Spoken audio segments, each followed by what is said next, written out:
আচ্ছা, প্রিয় শিক্ষার্থীরা, দেখো আমাদের যে কাজটা আমাদের এখানে আছে সেটা হচ্ছে যে আমাদের ইংলিশ সেকেন্ড পেপার যেদিন করাচ্ছি আমরা ২ টা দিন, সপ্তাহে ৩ দিন ক্লাসের মধ্যে আমরা ২ দিন সেকেন্ড পেপার করাবো।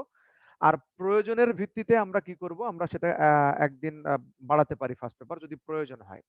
সেক্ষেত্রে বাড়াতে পারি।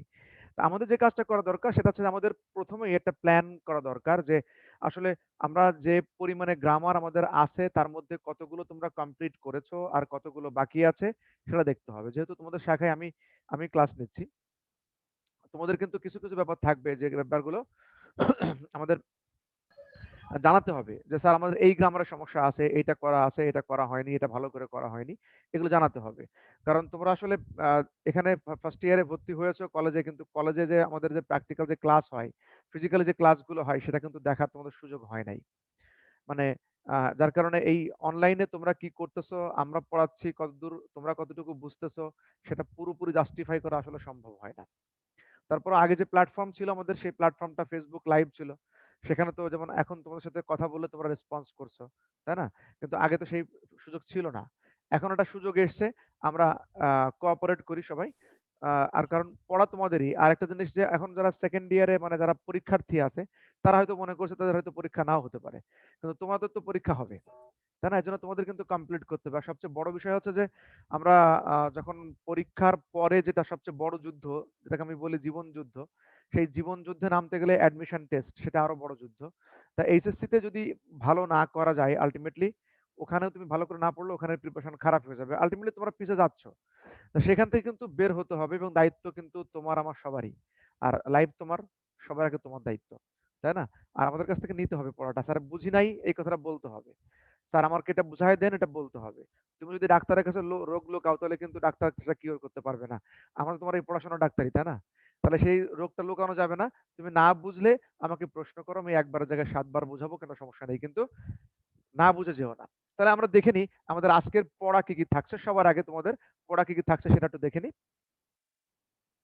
দেখো, আমরা এটা সাজিয়েছি এটা পড়া। তোমরা একটা স্ক্রিনশট রাখতে পারো এটা। তোদের গ্রুপে দিতে পারো। ঠিক আছে? এটা একটু দিতে পারো গ্রুপে। ঠিক আছে? কিন্তু তোমরা একটা কাজ করো।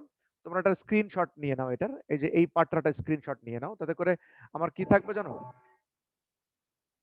আমার একটা ব্যাপার থাকবে এখানে যে স্ক্রিনশট নিলে আমরা তুমি সহজে পড়াটা খুঁজে পাবে। ঠিক আছে? সহজে পড়া খুঁজে পাবে। এজন্য খেয়াল করো এই স্ক্রিনশটটা তুমি রাখো এখানে। আচ্ছা, এখানে কি আছে দেখে নিই আমরা। আমরা এখানে দেখছি যে আ সিডব্লিউ তে আমরা দিয়েছি যেটা সেটা হচ্ছে ইংলিশ সেকেন্ড পেপারের discussion on reviewed syllabus for HSC. ঠিক আছে? আমরা রিভিউড সিলেবাসের কথা বলছি। যে বোর্ড থেকে যে সিলেবাসটা রিভিউ করে দিয়েছে আজকে সেটা সবার আগে একটু আলোচনা করব। কারণ তোমরা অনেকেই তোমাদের ধারণা নেই যে আসলে আমরা আমাদের কি থাকছে, কি করতে হবে এই ধারণা তোমাদের অনেকেরই নেই। ঠিক আছে?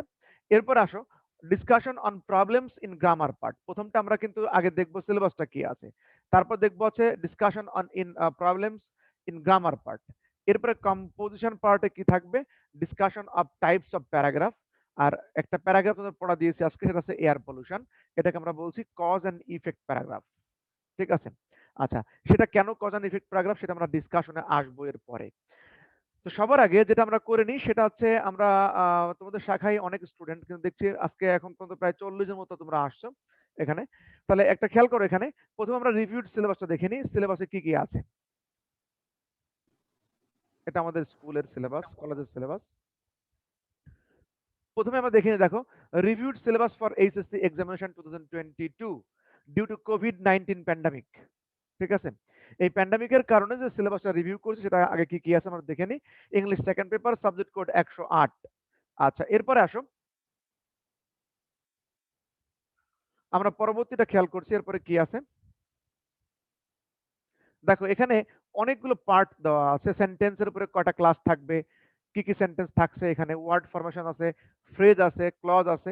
আমরা এতগুলো না যে আমরা একটা জায়গায় যাই সেটা হচ্ছে যে মান বন্টন দেখে নিলে আমরা টোটালটা ক্লিয়ার হতে পারবো যে আমাদের কি থাকছে আর কি থাকছে না।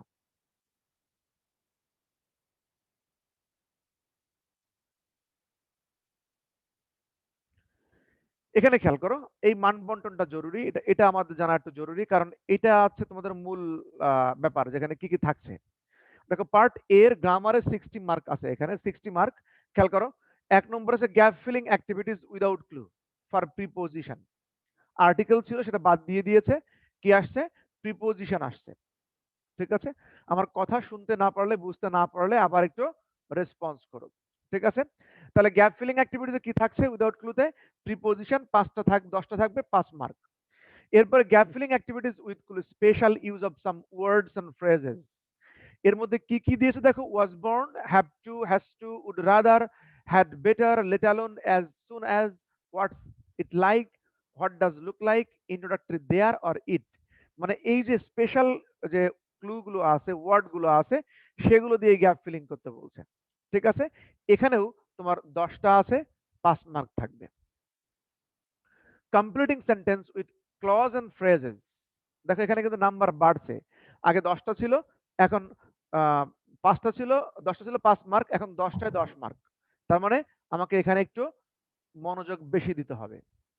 ঠিক আছে, এরপরে use of verbs, right form verbs and subject and verb agreement as per context. অর্থাৎ বিষয়বস্তু সামঞ্জস্য থাকতে হবে, সেটা হচ্ছে রাইট ফর্ম ভার্বস আছে আর সাথে সাবজেক্ট এন্ড ভার্ব এগ্রিমেন্ট আছে। ঠিক আছে, এটা কিন্তু নাম্বার আরো বাড়ছে, 14টা থাকবে, হাফ করে 7 নম্বর। Narrative style, direct to indirect and vice versa. তোমাদের আগে ন্যারেশন ছিল আছে শুধুমাত্র ডিরেক্ট থেকে ইনডিরেক্ট করতে হতো, কিন্তু এখানে কিন্তু ন্যারেশন ভিন্নভাবে আসছে, এখানে কিন্তু ইনডিরেক্ট থেকে ডিরেক্ট বা ডিরেক্ট থেকে ইনডিরেক্ট করতে হতে পারে। এরপর 6 নম্বর আসো, ইউজ অফ মডিফায়ার। এখানে মডিফায়ারের ব্যবহার কথা বলা হচ্ছে, 10টা থাকবে, 5 মার্ক আগের মতোই আছে মডিফায়ারটা। তোদের প্রোনাউন রেফারেন্সটা বাদ দিছে। ইউজ অফ সেন্টেন্স কানেক্টরস, এটা হচ্ছে মোট 14টা থাকবে, এখানে 5টা করে 5.5 করে 7 mark. Use of synonym antonym, synonym antonym আছে, তোমাকে সিনোনিম বা অ্যান্টোনিম লিখতে হবে, এটা 14টা থাকবে, 0.5 করে 7 মার্ক। আর পাংচুয়েশন মার্কও একই রকম 7 মার্ক রয়েছে। এরপরে ফর্মাল লেটার রাইটিং মানে অ্যাপ্লিকেশন, অ্যাপ্লিকেশনে থাকবে হচ্ছে 10। Writing paragraph, paragraph by listing, খেয়াল করো, by listing description with 200 words. আচ্ছা, এখানে আমি তোমাদেরকে বলেছি জয়েন করার সময় তোমার নামটা আর রোলটা লিখে জয়েন করবে, যাতে করে আমার সুবিধা হয়। তোমার এই এসএমএস দিয়ে বা এখানে চ্যাটিং এ তুমি তোমার রোল নাম দাও, তাহলে সমস্যা হয়। ঠিক আছে, তাহলে ফর্মাল লেটার রাইটিং আমরা কি করব? ফর্মাল লেটার রাইটিং এ আমরা অ্যাপ্লিকেশনে 10 নম্বর আছে। দেখো তোমাদের 11তে আর 12 নম্বরে এসে প্যারাগ্রাফ বলছে, writing paragraph by listing or description, listing or description within 200 words, এখানে 15 নম্বর আছে। Writing paragraph comparison and contrast and cause and effect 200 ওয়ার্ডের মধ্যে, এখানে 15 নম্বর আছে। তার মানে তোমাদের 2টা প্যারাগ্রাফ লিখতে হবে, কম্পোজিশন বাদ দিছে, রিপোর্ট রাইটিং বাদ দিছে। ঠিক আছে, বাদ দিয়ে 2টা প্যারাগ্রাফ ইনক্লুড করছে। ঠিক আছে, প্যারাগ্রাফ একটা হবে হচ্ছে বাই লিস্টিং অর ডেসক্রিপশন 200 ওয়ার্ডের মধ্যে, আরেকটা হবে হচ্ছে paragraph by comparison and contrast cause and effect 200 ওয়ার্ডের মধ্যে। ঠিক আছে, তাহলে মোটামুটি আমরা এই 100 মার্কের সিলেবাসটা দেখে নিলাম। আচ্ছা, এরপরে আসো আমরা দেখে নিই আমাদের কলেজের সিলেবাসে কি কি ইনক্লুড করা আছে তোমাদের জন্য, তার থেকে কিছু বাদ যাবে। দেখো এখানে প্রি টেস্টের জন্য যে সিলেবাস দেওয়া আছে, শুরুতে রিভিশন দেওয়া আছে, গ্রামার আর্টিকেল বাদ, এটা করা লাগবে না। প্রিপোজিশন আছে, completing sentence with phrase and words given in the box আছে with clue, completing sentence with phrase and clauses without clue এটাও আছে, রাইট ফ্রম ভার্বস আছে, চেঞ্জিং সেন্টেন্স দেখো এটা কিন্তু বাদ গেছে, আর ট্রান্সফরমেশন বাদ দিছে। ন্যারেশন আছে, প্রোনাউন রেফারেন্স বাদ দিছে, তার মানে 1, 6, 8 নম্বর বাদ দিছে। মডিফায়ার আছে, সেন্টেন্স কানেক্টরস আছে, সিনোনিম অ্যান্টোনিম আছে, পাংচুয়েশন মার্ক আছে। ঠিক আছে, তাহলে মোটামুটি আমাদের এখানে গ্রামার থাকছে 12টা থেকে, মোট করা চলে যাচ্ছে, আর্টিকেল নেই, তারপরে নেই হচ্ছে চেঞ্জিং সেন্টেন্স বা ট্রান্সফরমেশন নেই, আর প্রোনাউন রেফারেন্স 3টা গ্রামার নেই, 9টা গ্রামার আছে। প্যারাগ্রাফ সবই আছে, air pollution, eve teasing, early rising, corona virus, climate change, internet, globalisation সবই আছে। আচ্ছা, অ্যাপ্লিকেশন আছে, ফর্মাল ইমেইল এটা নেই।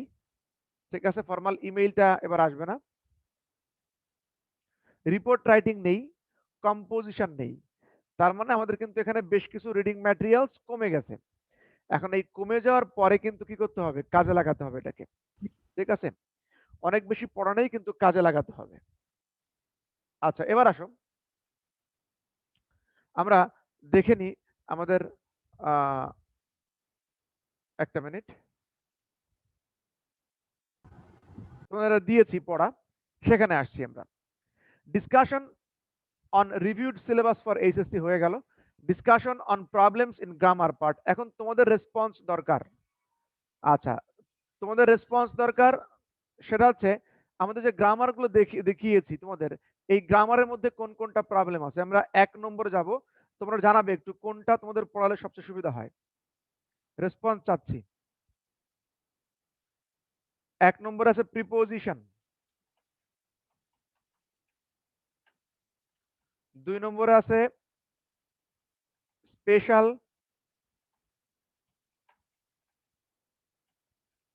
ইউজ অফ সাম, ও আচ্ছা এটা ইউজ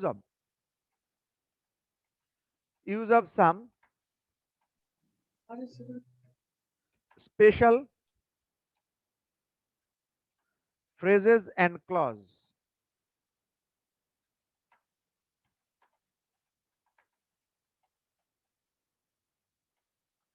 3 নম্বরে আছে completing sentence.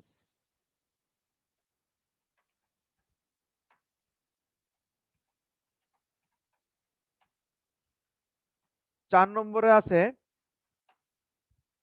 Right from verbs.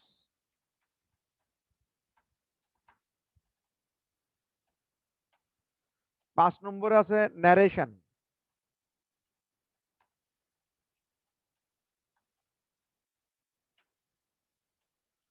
6 নম্বরে আছে মডিফায়ার।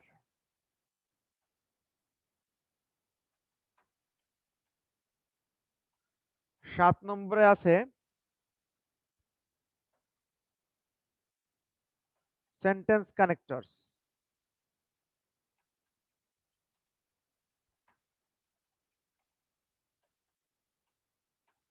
8 নম্বরে আছে সিনোনিম অ্যান্টোনিম।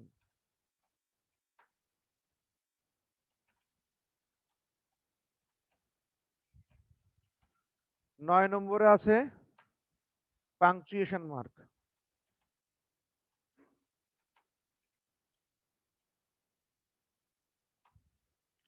এই চারটা, এই যে 9টা আছে এর মধ্যে সবচেয়ে বেশি প্রবলেম কার কোনটায় বলো তো একটু। সবগুলো তো একবার করা হয়ে গেছে মানে কলেজের আগের ক্লাসগুলোতে।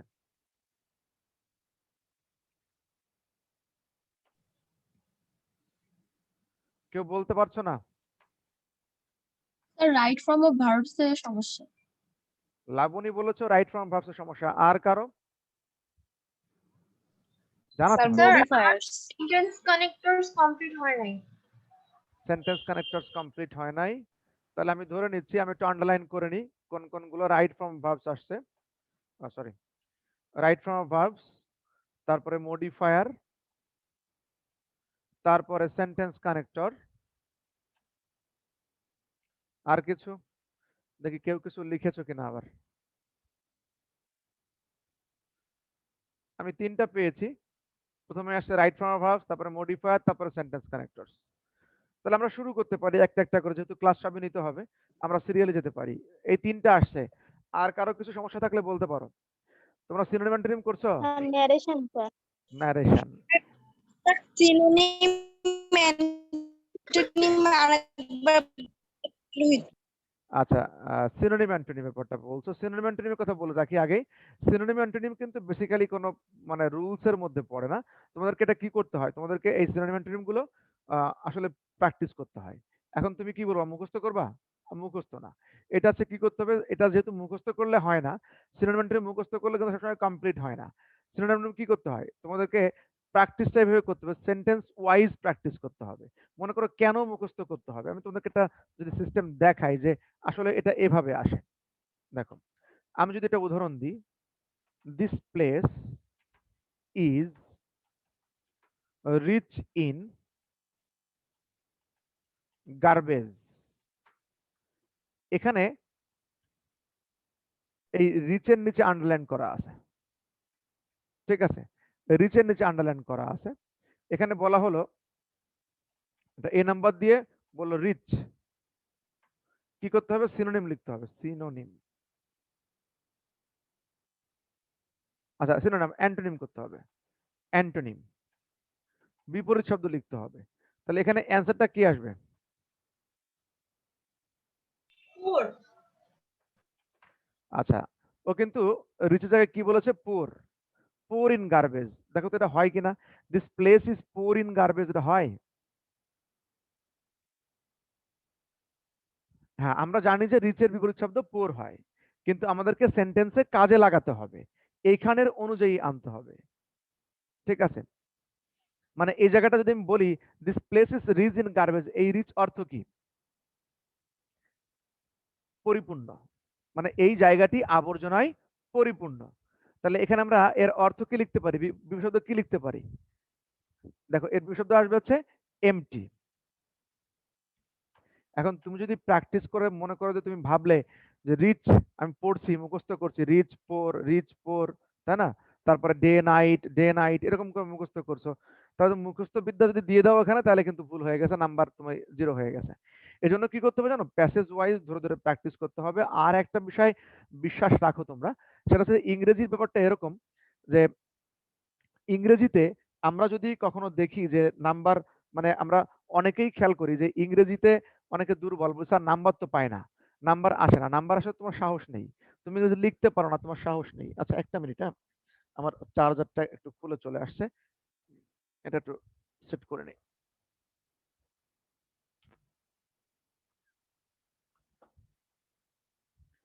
আমি তোমাদের কলেজে বসে ক্লাস নিচ্ছি আর কি, হুম, তোমাদের কম্পিউটার ল্যাবে বসে। দেখো, তাহলে আমরা কিন্তু এভাবে শিখতে পারি এই পার্টটা, ঠিক আছে। এখন একটা জিনিস খেয়াল করো, আমরা তাহলে ধরে নিলাম আমরা শুরু করব কি দিয়ে, রাইট ফর্ম ভার্বস দিয়ে, তারপর ন্যারেশন আছে, মডিফায়ার, সেন্টেন্স কানেক্টরস আছে। তোমাদের একেবারেই পড়ানো হয়নি এরকম কোনো গ্রামার আছে? একেবারে পড়ানো হয় নাই এর আগে? আমার তোমরা সবই পড়ানো হয়েছে, আর তোমরা হয়তো কেউ কেউ পিছায় আছো। যদি তাই হয় তাহলে আমি সিরিয়ালি শুরু করব, right form verbs, narration, right form ভার্বসের পরে মডিফায়ারটা আসবো, তারপর আসবো সেন্টেন্স কানেক্টর, তারপর ন্যারেশন আসবো, ঠিক আছে। তাহলে আমরা আগামী দিন যেটা আমরা করব, আমরা এই বোর্ডের সাথে ইনক্লুড করে নিচ্ছি, সেটা কি আজকের পড়ার সাথে, সেটা হচ্ছে নেক্সট দিনে এখানে আসবে right form of verbs will be discussed, right form of verbs will be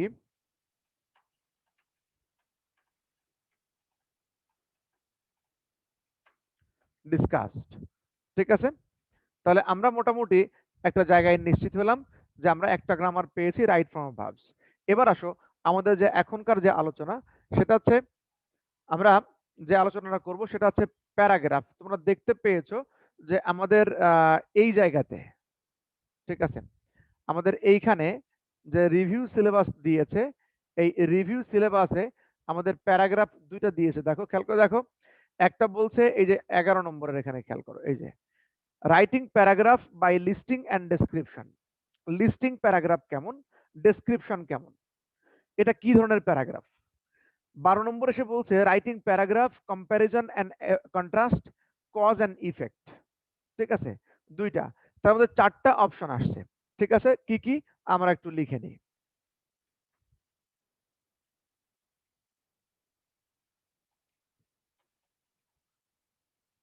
options of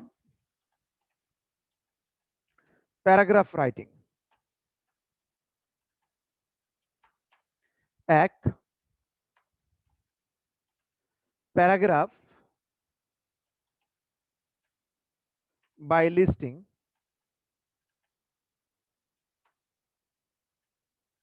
2, paragraph by description.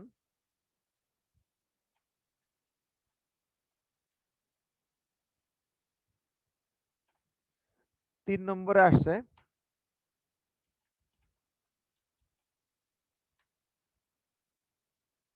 Paragraph by contrast and comparison,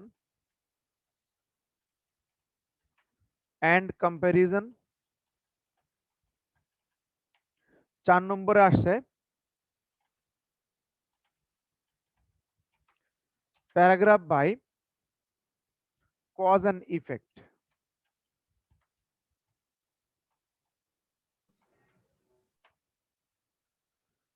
ঠিক আছে, তাহলে এই 4টা প্রকারের প্যারাগ্রাফ আছে। আমরা প্রথমেই আসি paragraph by cause and listing. দেখো প্যারাগ্রাফ বাই লিস্টিং এটা কি? এটা হচ্ছে এ ধরনের প্যারাগ্রাফ যেগুলো ধাপে ধাপে করা হয়, লিস্ট করে করে করা হয়, এটা তালিকা করে করা হয়, তালিকাভুক্তি অনুযায়ী করা হয়। যেমন হচ্ছে মনে করো তোমাকে একটা প্রক্রিয়া দেওয়া হলো, now write a paragraph how to make a cup of tea. ঠিক আছে, তুমি তখন টি সম্পর্কে আগে একটু লিখে নিলে, টি সম্পর্কে লিখে নিলে। আর এখানে একটা জিনিস মাথায় রাখতে হবে, প্যারাগ্রাফের টপিক সেন্টেন্স থাকে। টপিক সেন্টেন্স কি জিনিস? সেটা হচ্ছে যে তুমি যে প্যারাগ্রাফ লিখছো সেই প্যারাগ্রাফ সম্পর্কে প্রথম একটা লাইন লিখতে হবে এবং ওই প্যারাগ্রাফের নামটা শুরুতে উল্লেখ থাকতে হবে। ঠিক আছে, এটাকে আমরা বলি প্যারাগ্রাফ বাই লিস্টিং। যেমন মনে করো আমি লিখলাম হাউ টু মেক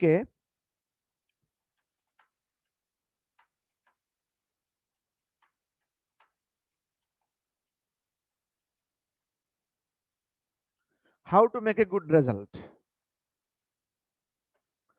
যদি আমরা এই পার্টটা ধরি যে how to make a good result, দেখো এখানে যে গুড রেজাল্ট তুমি লিখলে যে making a good result is not an easy task.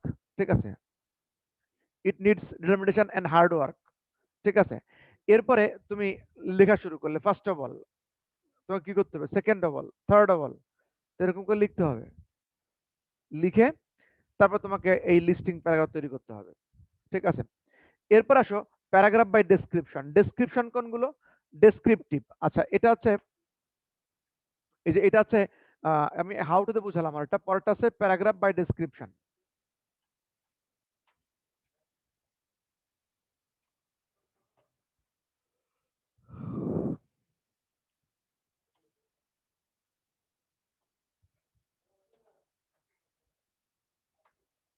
দেখো এটা হচ্ছে ন্যারেটিভ প্যারাগ্রাফ।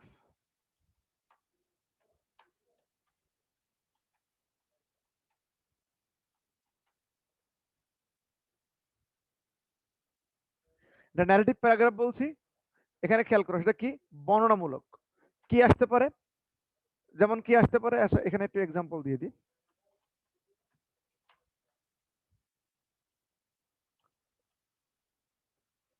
এক্সাম্পল আছে, মনে করো ইওর কান্ট্রি, ইওর কান্ট্রি, তার বর্ণনামূলক লিখবা, বর্ণনা লিখবা। ঠিক আছে, সেক্ষেত্রে এটা কি হয়? এটা তোমার ন্যারেটিভ প্যারাগ্রাফ হয়। ঠিক আছে, এটাকে আমরা বলি বর্ণনামূলক। আর 3 নম্বরে আসো, 3 নম্বর হচ্ছে paragraph by description, paragraph by contrast and comparison. এটা কি? এমন প্যারাগ্রাফ যেগুলোর মধ্যে তুলনা করা বোঝায়, তুলনা করা। সেটা কেমন? যেমন মনে করো একটা তুলনা করতে হবে, ভালো কিছু, কন্ট্রাস্ট এন্ড কম্প্যারিজন। ঠিক আছে, বিপরীত এবং মানে একত্র, এটা তুলনা করতে হবে। যেমন মনে করো আমি যদি উদাহরণ দিই, village life, village life versus city life, city life, village life versus city life, your grandmother versus western grandmother. ঠিক আছে, এই যে এরকম যে village life and urban life এরকম আসতে পারে। ঠিক আছে, আবার যদি মনে করো তুলনা করা হয় লাইফ 20 ইয়ার্স এগো, তাই বর্তমান সাথে তুলনা করতে হবে।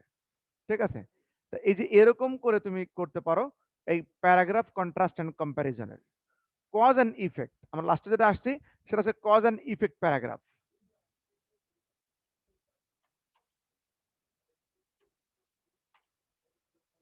Paragraph by cause and effect সেটা কেমন?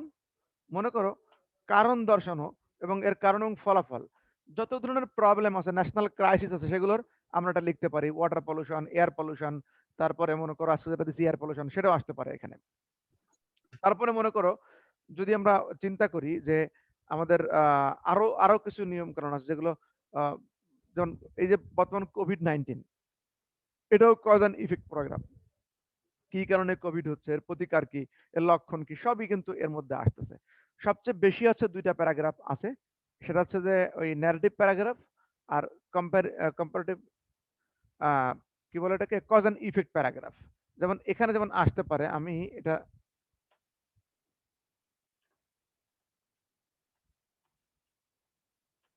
দেখো এখানে যদি কজ অ্যান্ড ইফেক্ট প্যারাগ্রাফটা আমি ধরি, তাহলে যেমন আসতে পারে এখানে আজকে দিলাম যেটা এয়ার পলিউশন,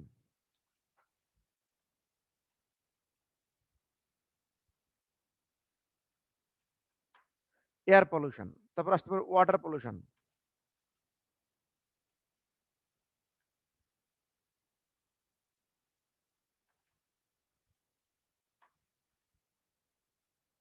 দেখো তাহলে মোটামুটি আমরা 3 প্রকারের প্যারাগ্রাফ এখানে দেখলাম, 4 প্রকার প্যারাগ্রাফ দেখলাম, এবং প্রথম দুইটা এর থেকে যে কোনো একটা আসবে, এই 1 আর 2 থেকে যে কোনো একটা আসবে। আর 3 নম্বরের থেকে কি আসবে, 3 নম্বর থেকে আসবে হচ্ছে এই 3 আর 4 থেকে আরেকটা আসবে, মানে মোট দুইটা সেট। তবে তোদের যে আসার সম্ভাবনা বেশি সেটা হচ্ছে যে এই 2 নম্বর থেকে ন্যারেটিভ স্টাইল এটা, আর হচ্ছে 3 নম্বর থেকে প্রথমটা। 3 নম্বরের দুইটাই, তবে দ্বিতীয় চতুর্থটা আসার সম্ভাবনা বেশি। ঠিক আছে, তাহলে আমরা রাইটিং পার্ট, সিলেবাস এগুলো নিয়ে আলোচনা করলাম। এরপরে আমরা যাব হচ্ছে আমাদের এই, আবারও বোর্ডে ফিরে যাচ্ছি একটু।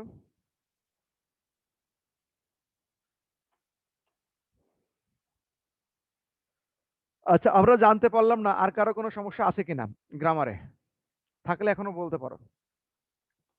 প্রিপোজিশন সবাই পারো, মনে হয় পারো নাকি?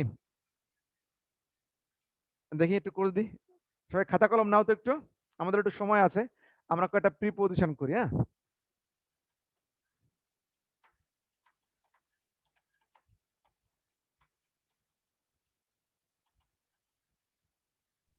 স্যার একটা কোশ্চেন করি। হ্যাঁ শিওর। স্যার আমাদের অ্যাটেন্ডেন্সটা আসলে কিভাবে নেওয়া হয়? তোমাদের অ্যাটেন্ডেন্স আমার ক্লাসটা রেকর্ড আছে, ঠিক আছে? তোমরা যারা আসছো, আমি তোমাদেরকে একটু আবার বলে রাখি, সবসময় তোমরা যেটা নিশ্চিত করবা, যেমন এখানে মনে করো আহ, এই যে 201207 নিয়ে সানজিদা আক্তার জয়েন করেছো, আবির 46, অর্পিতা তোমার রোল দিয়েছো, তাই না? আমার ক্লাসটা কিন্তু রেকর্ড আছে, ঠিক আছে? আমি কিন্তু যে রেকর্ডটা দেখে দেখে নিয়ে নিচ্ছি যে তোমাদের কজন তোমরা আসো এখানে ক্লাসে আসো। কিন্তু যারা এই যে মনে করো ঈশা 2বার জয়েন করেছে ঈশা দিয়ে, কিন্তু ঈশার আহ, মানে আমি দেখতে পাচ্ছি ঈশার কোনো রোল নম্বর নেই, এটা কিন্তু সাথে দিতে হবে তোমাদেরকে। বারবার বলে দিচ্ছি, তোমরা যখন জয়েন করবা রোল নম্বর সাথে দিয়ে জয়েন করবা, ঠিক আছে? আর আমি একটু স্টাডি করতেছিলাম তোমাদের নিয়ে, গুগল মিট নিয়ে, ওখানে কিন্তু অটো হাজিরা হয়। তা ওটা যদি আমি পারফেকশন চলে আসে, আমার এক্সেল সেট জেনারেট করতে পারি, তাহলে তোমার ওইটাই তোমরা জয়েন করলে তোমাদের হাজিরাটা অটো হয়ে যাবে, ঠিক আছে? যে জয়েন করবা অটো হয়ে যাবে, তবে তোমার পারফরমেন্স দেখো তুমি কতক্ষণ ছিলে ক্লাসে, ঠিক আছে? সেটা পাশে শো করবে। মনে করো 40 মিনিটের ক্লাস। তাহলে স্যার সবাই, হ্যাঁ, এই জন্য অনেকে যে চ্যাটে অ্যাটেন্ডেন্স দিচ্ছে না কেন? না, না, আমি ওটা না করছি, যারা অ্যাটেন্ডেন্স দিয়ে লাভ নেই। ওখানে ওখানে আমি প্রথমে শুরুতেই বলছি এখানে না। তোমরা যখন এই যে তোমরা কি তোমাদের হাজিরা শিটটা ওপেন করে দেখতে পাচ্ছ, তোমরা দেখতে পাচ্ছ, দেখতে পাচ্ছ কিনা তোমরা? তোমাদের যে হাজিরা শিটটা আমি ওপেন করেছি, এটাকে দেখতে পাচ্ছ? No sir. দেখতে পাচ্ছ না, কারণ ওটা হচ্ছে আমার দেখার বিষয়, ঠিক আছে? এই যে এখন একটা হাজিরা নিচ্ছি মনে করো আমি,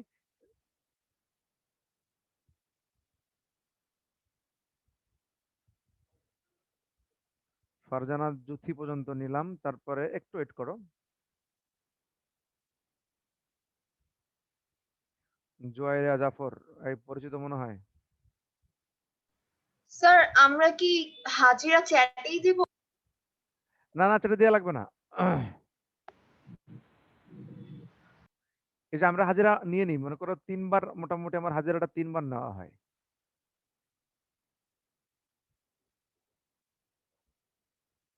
ঠিক আছে? নেওয়া হয়ে গেছে হাজিরা, যারা যারা আসো এখানে টোটাল। তোমাদের গ্রুপে একটা নোটিশ থাকা দরকার আছে, তোমাদের হাজিরায় কিন্তু 10 মার্কস আছে, ঠিক আছে? যারা হাজিরায় থাকবা না তারা কিন্তু 10 মার্কস হারাবা আলটিমেটলি। দেখো খাতা নিতে বলছো সবাইকে একটু।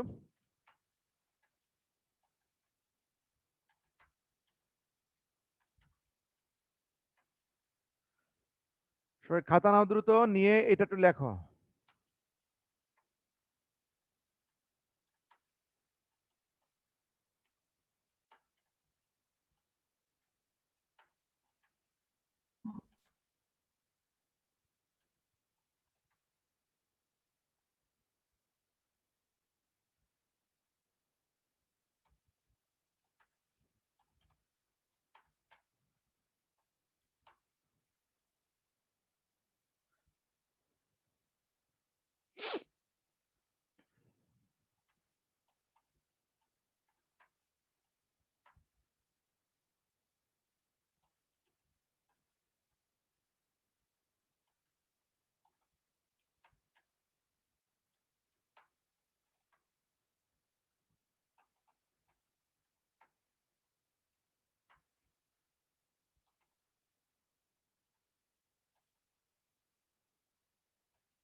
সবাই লিখতেছো?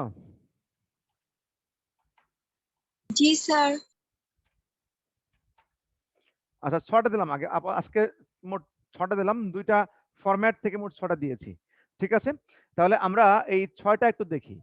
আমার সাথে রেসপন্স করবে, যারা যারা পারবে তারা রেসপন্স করবে, না পারলেও চেষ্টা করবে রেসপন্স করতে। কারণ তোমার রেসপন্স এখানে নাম্বার কাটা যাবে না। বা এখানে একটা জিনিস মাথায় রেখো, তোমরা যদি একটু ভুল করো না, এই ভুলে কিন্তু ওই হয়তো দুজন হাসবে কি বললো, কিন্তু এই ভুলে তোমাকে মানে লজ্জা পাওয়া যাবে না। ঠিক আছে, he was blind dash his son's fault, কি হবে বলো তো? 4 2 আচ্ছা, আচ্ছা ফর আর টু আসছে উত্তর। এখানে ব্লাইন্ড টু হবে, কেন টু হবে বলতো? ব্লাইন্ড টু হবে একটা কারণেই, যে দেখেও না দেখা, এড়িয়ে যাওয়া অর্থে ব্লাইন্ড টু বসে। আচ্ছা, আর এখানে আসছে he is blind dash one I, sorry, এটা কি হবে? অফ অফ হ্যাঁ, এখানে আছে ব্লাইন্ড অফ ওয়ান আই, তার মানে এটা হচ্ছে সত্যিকারের অন্ধ অর্থে ব্লাইন্ড অফ বসে। ঠিক আছে, আচ্ছা এরপর 3 নম্বর আমরা আসছি, হি ডায়েড ড্যাশ ক্যান্সার, কি হবে? অফ কেন অফ হবে বলো তো? অফ, ঠিক আছে, স্যার না, কারণ for- ডিজিজের কারণে মারা গেছে। হ্যাঁ রোগে মারা গিয়েছে, রোগে মারা যাওয়া অর্থে ডাই অফ বসে, রোগে মারা যাওয়া অর্থে ডাই অফ বসে। এরপরে আসো, he died dash the freedom of his country, কি হবে? ফর ফর ফর ফর, আত্মত্যাগ করা অর্থে, দেশের জন্য কিছু করা অর্থে ডাই ফর বসে, ডাই ফর।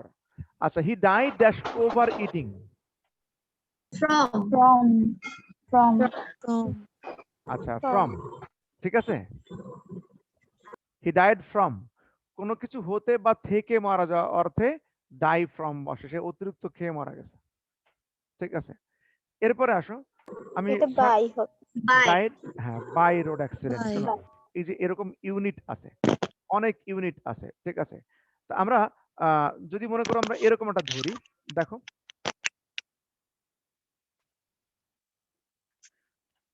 মনে করো his মাইজারি is dash description, beyond হ্যাঁ জয়রা জাফর ঠিক বলেছে, এটা বিয়ন্ড হবে। দেখো এই অনেকে কিন্তু জানেই না যে বিয়ন্ড নামে একটা কি আছে, বিয়ন্ড নামে একটা প্রিপোজিশন আছে, এটা অনেকে জানেই না। ঠিক আছে, বিয়ন্ড ডেসক্রিপশন। ঠিক আছে, আবার দেখো কখনো কখনো এরকম বসে,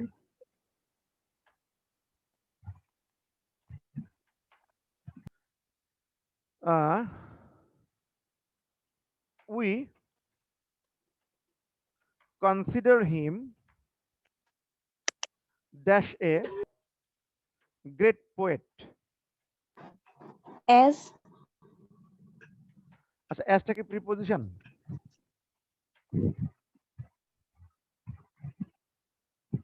না, তাই না? কিন্তু এখানে অ্যাজটা ব্যবহৃত হবে, এখানে অ্যাজই বসবে, ঠিক আছে? এই যে অ্যাজ কখনো কখনো প্রিপোজিশন হয়, এরকম একটা উদাহরণ এরকম, ঠিক আছে? তা এই যে আমাদের আরো ব্যাপারগুলো আছে, প্রিপারেশনের খুঁটিনাটি বিষয়গুলো আছে। প্রিপারেশন তোমাদের একটা বড় একটা চ্যাপ্টার, কিন্তু এটা অনেক অনেক বড় একটা চ্যাপ্টার। এটা কিন্তু তোমাদের অ্যাডমিশন টেস্টের জন্য খুব গুরুত্বপূর্ণ। এখান থেকে 2-3টা কোশ্চেন থাকে, এজন্য এটা ভালো করে পড়তে হবে। তাহলে আমরা কিন্তু আগামী দিন শুরু করব রাইট ফর্ম ভার্বসটা। তারপর আমরা সময় পেলে প্রিপারেশন আলোচনায় আসবো, আরো আলোচনায় আসবো। তবে আমরা যারা শুরু করছি আগামী দিন খেয়াল করো, তোমাদের আবার একটু বোর্ডটা দেখাচ্ছি, একটা স্ক্রিনশট নিয়ে নিতে পারবা, আবার ওটা নিয়ে একটু গ্রুপে কেউজন দিয়ে দাও, যাতে করে বুঝতে পারা যাচ্ছে কি পড়াটা হয়েছে আর কি এখানে, ঠিক আছে? তাহলে এটা একটু দিয়ে দাও, আর এটা একটু এইচপি করবে, এই যে এই পার্টটা এইচপি করবে, ঠিক আছে? তাহলে ওকে, আজকে থাকছে আমাদের টাইম শেষ, বলতে আমাদের 10:41 বাজে এখন, আমাদের 10:40-তে ক্লাস শেষ। তোমাদের সাথে আবার সাক্ষাৎ হবে হচ্ছে আগামী, মনে হয় কিবার আছে, রবিবার বোধহয় ক্লাস আছে। সেদিন কিন্তু ফার্স্ট পেপার দেওয়া হবে, ফার্স্ট পেপারের সিলেবাস দেওয়া আছে, ফার্স্ট পেপারে পড়া দেওয়া আছে, ওটা দেখে নিও, ঠিক আছে? তাহলে আজকে রাখছি এই পর্যন্ত। আল্লাহ হাফেজ, সবাই ভালো থাকো, সুস্থ থাকো। আর আসসালামু আলাইকুম স্যার। আসসালামু আলাইকুম। প্যান্ডামিক চলছে, আসসালামু বাসায় থেকো। আলাইকুম স্যার। ওয়ালাইকুম আসসালাম।